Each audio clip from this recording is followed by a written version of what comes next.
What's up, y'all? Welcome back to the garage. Okay, so I wanted to give you guys an update what's going on.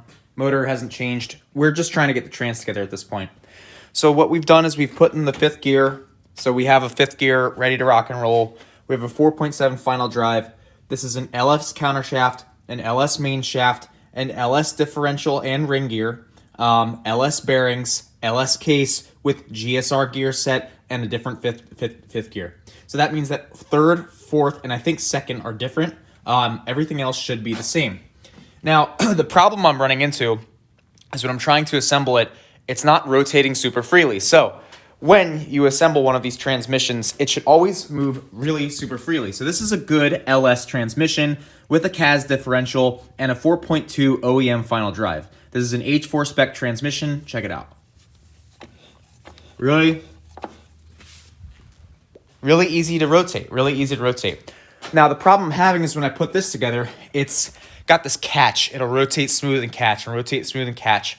That scares me. It means that something is binding, but I don't know what's binding. So I'm walking you guys through the process of troubleshooting that now. So to troubleshoot it, what you do basically, or what I do, is I basically put the individual parts in one by one to see what's causing the issue. Now, this is where it gets confusing. I put in the main shaft and the diff. Both the diff and the main shaft spun correctly. Mind you, the diff is correctly shimmed, okay? And that means there's no binding on the main shaft assembly. There's no binding on the differential assembly. Then I put in the counter and the diff, okay? With the counter and the diff and the counter shaft clicked into the circlip that goes in the top part of this transmission, no issues. It was very smooth. Then I put the counter, the diff, and the main together with no shift selectors, with nothing like that, and it was smooth. It was smooth again. So I'm a little bit worried. I don't know what's going on. These kind of hiccups happen when you're building a transmission. One thing that I noticed in this transmission, and maybe this is normal and I just forgot, is the clearance between this lower first gear and this ring gear is not really tight. There's no clearance. It'll drop all the way down into the bearing, and I talked to Zephyr, and he was like, well, when you clip it into the circlip, it pulls it up. And he's right, but unless it's pulled up into the circlip, now the problem I'm having is it can't go into third gear. Okay. So if I lift that counter shaft up, it will get pulled into that third gear, but as it sits now, that is not happening. So I am going to continue troubleshooting and let you guys know, but this is kind of the process I go through when I run into issues like this. So I say, okay, we're going to try all the rotating assembly parts. If we can't find something binding in the rotating assembly part, maybe there's something else. All of the washers are in the transmission the way they should be. This happens. Like I said, you have to be patient because transmissions on B series and K series can be pretty hard to put together sometimes. You think you have everything in there, you forget, and the only way to figure it out is to take it apart over and over again and put it back together. It's really frustrating, but we're going to keep going. Okay, so I have the transmission assembled again, and it's having the same problem. What the problem is, certain gears, it's getting this weird bind. So here's neutral. Nice and smooth. Nice and smooth. If the trans were sitting in the car, it'd be sitting like this. Neutral is perfect. Now, I believe this is fourth, straight back.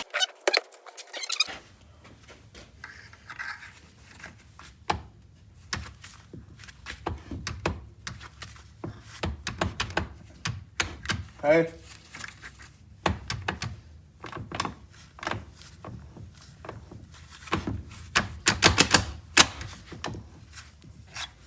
So see, it was really hard to get into gear, and now it's grinding. Very difficult to get moving. Okay. That, I believe, is third. And I think this makes sense with what I saw when the transmission was apart. Third is a little bit, nasty. I think what's wrong really is just the third, fourth assembly is just bad. And there's really nothing more to it. I mean, I have two bad third, fourth assemblies for a VTEC trans, and I have some LS third, fourth assemblies that I guess I could use. But this is third. And then I believe first and second, we'll figure it out. Let's try first and second. Okay, neutral. I believe that's first. First is nice and smooth. Neutral.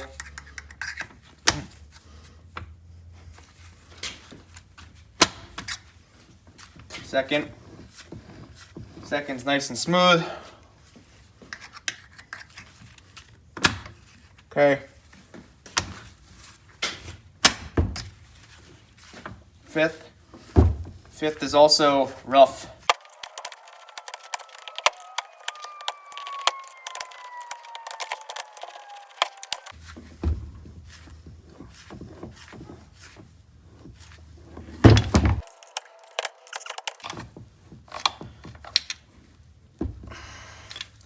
This isn't even turning.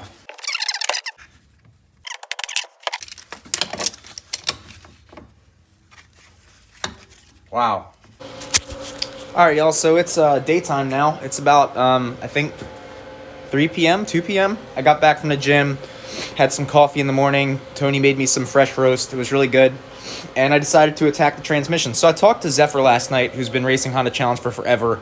He's like, did you check the run out on the shafts? I'm like, hey, it looks fine, man. I'm like, run out on the counter is fine. And because that's what he was concerned about. And he got me thinking. I'm like reading about all this stuff on the internet. And I'm like, about the run out on the main. So then I go out in the garage because I was literally just going to slap this together. Zephyr's like, dude, if you put it together correctly, which I did, I took it apart multiple times. He's like, there shouldn't be a reason why it's doing it. Maybe it's just rubbing because it needs to be run in and there's no oil on the synchro sleeve. So I'm like, okay. But then I thought, okay, when I bought this, the main bearing, which you might be, so that main bearing in there, it's missing balls. It's destroyed. The main bearing is destroyed. Main bearings don't get destroyed unless something is wrong with the trans. And if the main bearing does get destroyed, then now there's a vibration at the main shaft. If there's a vibration, could the main shaft be bent? So here's the main shaft from the GSR right here. Now, the only thing that was sus about this at first was the fact that it was a little bit difficult to get into the inner diameter of the main shaft bearing on this LS trans. No big deal, right? Well, when I'm rotating it, did you see that? I don't know if you could see it, but there's a slight run out to this main shaft. So I think I found the problem. And I think this main shaft needs to go in the trash because it's trash. So we're going to assemble it with the main shaft from the good old reliable LS transmission, put it into the LS case, and we're going to see how it goes together. Well, apparently the main shaft from the GSR trans was bent. So either the bad bearing caused the main shaft to bend, or the bent main shaft caused the bearing to explode. So basically what I had to do is I had to put an LS main shaft into this LS transmission with a 4.7 final drive from Gear X or M Factory, I forget, and the same thing with the ring gear. GSR gears, everything is GSR except for that, but this goes in the trash. Now, one thing I was saying on my Instagram is that I need V-blocks. So if I had V-blocks, I could take runout measurements of the main shaft itself. But because I don't have V-blocks, I have to rely on my eye, which is only so accurate, obviously. It only takes a hundredth or two to throw the trans out of whack, and it must have been bent a hundredth or so, maybe more than a hundredth. But yeah, so now we have it together. It shifts through all the gears, and this is one of the prettiest transmissions I've assembled.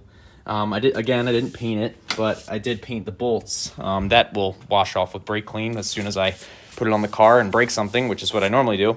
But yeah, we have a brand new Timken throwout bearing. I will be reusing the ACT clutch that came with the car. Look, I already got grease on this.